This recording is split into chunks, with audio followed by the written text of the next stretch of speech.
Halo Sobat Vokasia, pada materi video kali ini, saya akan mengajarkan ke kalian bagaimana caranya kita bisa melakukan validasi data yang dikirimkan oleh klien pada server API Express kita. Pada diagram yang sudah saya tunjukkan sebelumnya, di sini saya kan sudah menetapkan sebuah standar response status code yang akan kita berikan ke klien, di mana kalau kalian perhatikan pada materi-materi sebelumnya, kita sudah menggunakan 3 status code di sini, 201, 404, dan 500. Yang mana status code untuk 200 ini akan kita gunakan untuk respons operasi berhasil pada endpoint-endpoint selanjutnya yang akan kita buat. Ada get all blog post, get blog post by ID, update blog post, dan delete blog post. Semuanya itu akan mengembalikan status code 200 ketika operasi tersebut berhasil ya. Lantas, status code 400 itu untuk apa? Nah, status code 400 ini akan kita gunakan untuk memvalidasi request body yang datang dari klien. Jadi anggap seorang klien atau user dari API kita ini menginputkan sebuah field. Misal pada endpoint create blog post sebelumnya, dia menambahkan key field title, namun isi dari value-nya itu tidak ada sama sekali atau kosong. Nah, untuk sekarang ini, API kita itu masih memperbolehkan request tersebut lewat. Namun, ketika request tersebut diproses, API kita akan mengembalikan status code 500. Karena errornya itu datang dari database yang tidak dapat memproses isi kosong dari field title ini.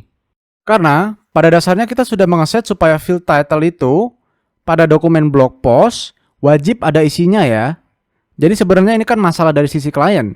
Sehingga kita akan mengembalikan sebuah respons dengan status code 400 apabila hal tersebut terjadi.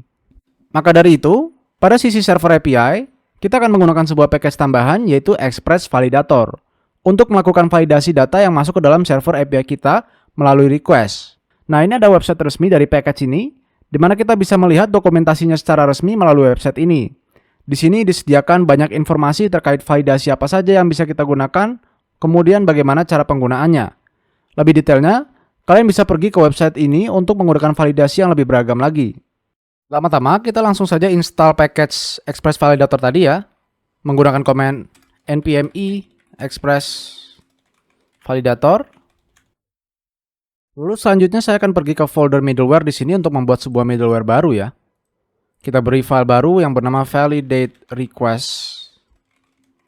Seperti ini. Lalu di dalam sini kita import validation result dari package Express Validator. Selanjutnya di bawah sini saya akan mencoba langsung export saja middleware yang ingin kita buat. Middleware validate request. Ini request next. Selanjutnya saya akan mendefinisikan sebuah variabel errors. Lalu di sini saya akan panggil validation result.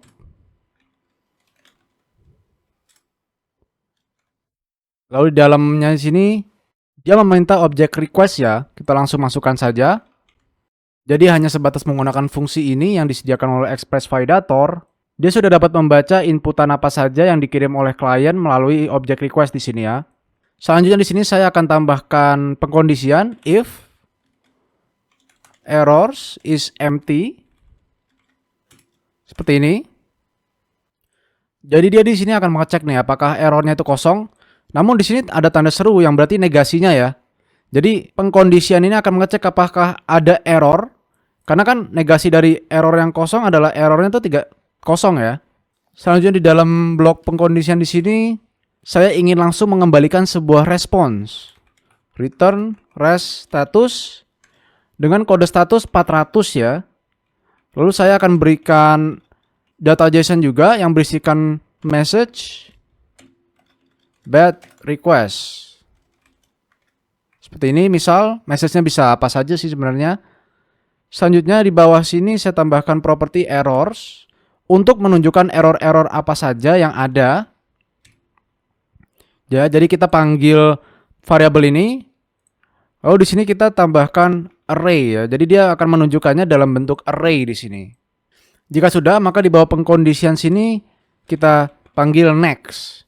Jadi apabila tidak ada error, maka dia akan melanjutkan eksekusinya ke stack selanjutnya ya, ke stack middleware selanjutnya.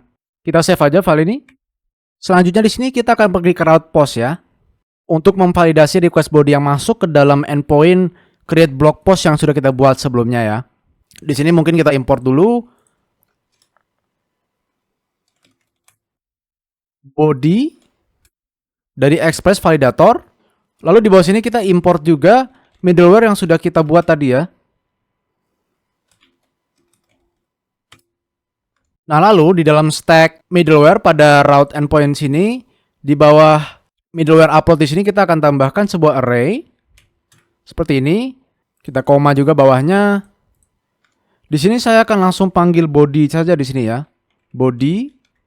Lalu di dalam sini dia akan menerima field apa yang ingin divalidasi. Misal kita tambahkan title. Dimana setelah body di sini kita akan melakukan function chaining yang dapat memvalidasi field title di sini ya. Misal contohnya seperti ini. Not is empty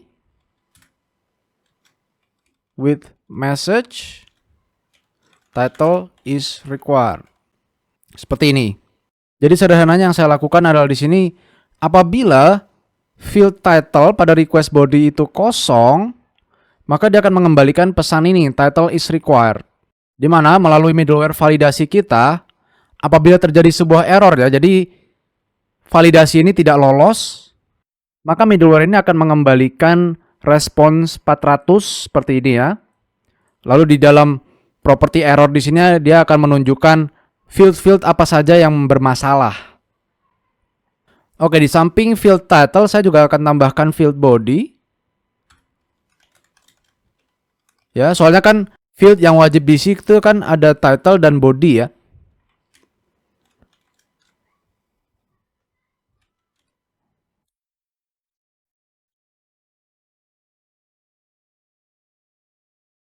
Body is required.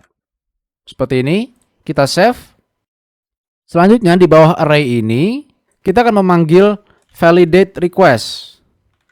Middleware validate request yang sudah kita buat tadi ya. Kita berikan koma, lalu kita save. Dimana yang sederhananya middleware ini lakukan pada stack router endpoint ini, dia akan melakukan pengecekan dulu terhadap request body. Jika terjadi sebuah error, maka dia akan melanjutkan errornya ke middleware validate request yang sudah kita buat tadi ya. Menggunakan middleware ini kita tidak perlu otak-atik sama sekali bagian controller. Kita cukup langsung jalankan saja aplikasi kita ya. npm run dev di bawah sini.